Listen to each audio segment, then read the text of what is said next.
tại quần thể văn hóa tâm linh trên đỉnh Phan Xipang có viết 6 cầu bình an. Quý khách có thể di chuyển đến khu chùa Bạch Đà Phan Xipang để cầu cho được bình an cho gia đình và bạn bè. Xin chân thành cảm ơn quý khách. Chúc quý khách có một giây phút thực sự ý nghĩa cùng chinh phục nóc nhà đông dương.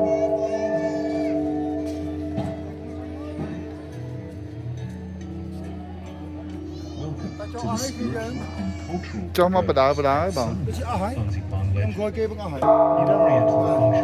cho miền thấy không ta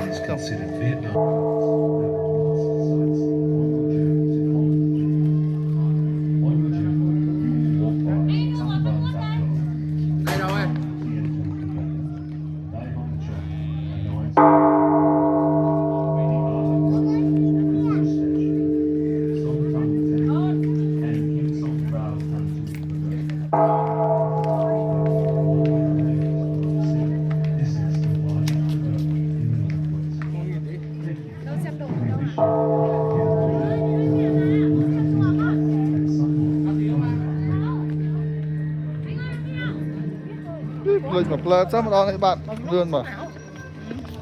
lần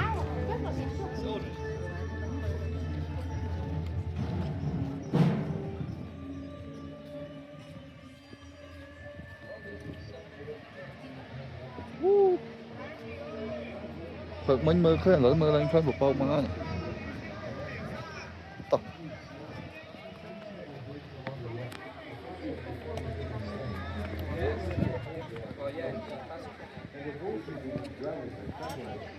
We also recommend stepping carefully when the sun sets and slipping. Thank you for your attention. We wish you a joyful and memorable journey. Khu du lịch Sampo Phan Legend xin kính chào quý khách. Xin quý khách lưu ý, tuyến đường lên đỉnh Phan Xipang ở độ cao trên 3.000 mét, địa hình dốc, ẩm thực giảm, không khí loãng, có những di tích có tiền sử bệnh tim mạch, huyết áp, tiểu đường,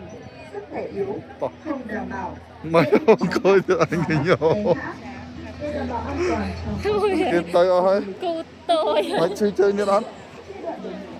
mà cho bám vào các lan can hai bên đường, bớt thận trọng khi những động từ đá để tránh thương phiền. Xin các bạn cảm ơn quý vị. Chúc những kỷ niệm nhiều niềm vui. Welcome to Sun World Fancy Hang Legend. Please be advised that the route to the peak of Fancy Hang,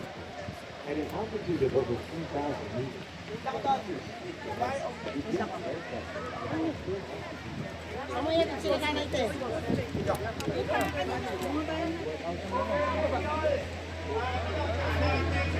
cái tôm mà đá dương tôi bên mà rồi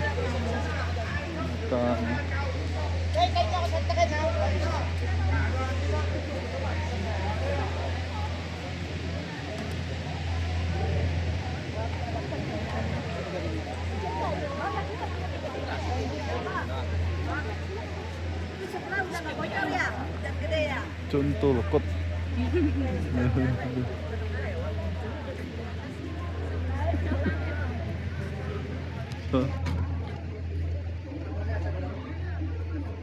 miền on xa đấy cho khăn đó này nó thay kìa nó là tết ta mà đến tao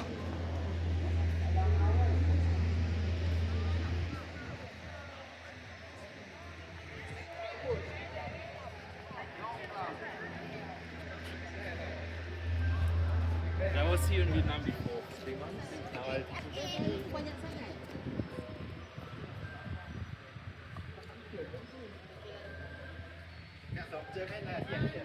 chư xé bay đập vào tấm bén này chứ tao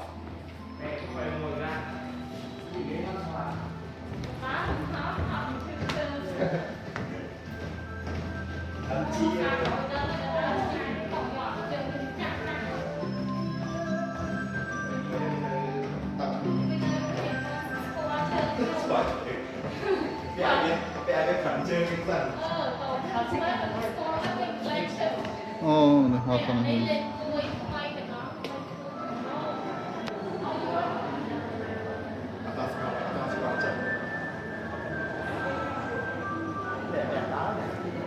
ទៅវិញជួយយើងដើរផងមិញទៅមិនមកខាងហ្នឹងណាចូលខាងនោះតានោះចូលខាងនោះតាអានេះដើរឡើងទៅវិញនោះ គេទៅស៊ីបាយ អូស៊ីបាយនេះហ่ะ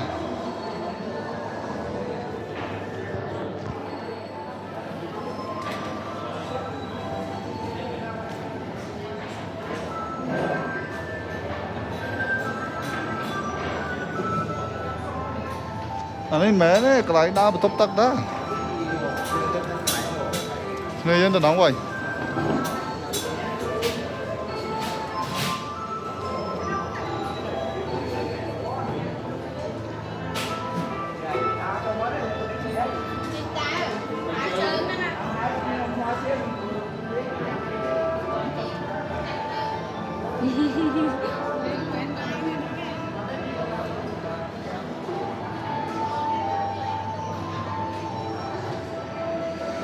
គឺមកនោមដែរណា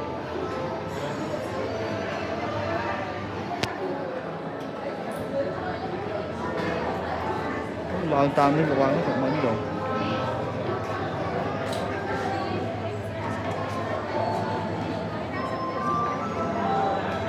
ពេទ្យឈាម មើលហត់ដក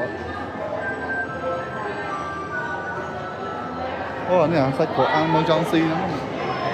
ប៉ាខាងដល់គេ សាច់ក្របងស៊ីទេអាហ្នឹងតោះ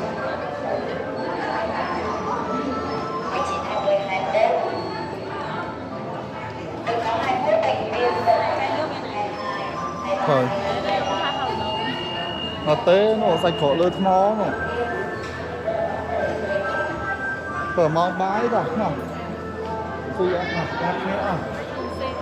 bái nó nắng mến không bái nó nắng mến cái này dương lái mà ồ 24, 25, 26 rồi. Chỉ còn 6 người nữa. nó cái này cái jump scare này không